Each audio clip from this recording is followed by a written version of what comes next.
Ang pagbabasa ng Biblia ay nagdudulot ng maraming benepisyo sa ating buhay. Narito ang ilan sa mga ito: mas malalim na relasyon sa Diyos. Ang Biblia ay ang salita ng Diyos, kaya't ang pagbabasa nito ay nagbibigay sa atin ng pagkakataon na makilala siya ng mas malalim.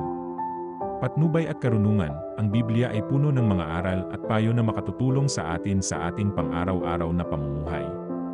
Kapayapaan ng isip, ang mga pangako ng Diyos sa Biblia ay nagbibigay sa atin ng kapayapaan at katiyakan sa gitna ng mga pagsubok sa buhay.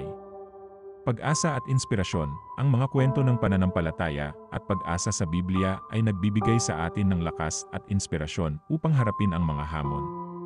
Paglago sa espiritual, ang pagbabasa ng Biblia ay nagpapalago sa ating pananampalataya at nagtuturo sa atin kung paano mamuhay ng isang buhay na nakalulugod sa Diyos. Bukod sa mga benepisyo sa ating espiritual na buhay, ang pagbabasa ng Biblia ay maaari ring magbigay ng mga benepisyo sa ating mental at emosyonal na kalusugan.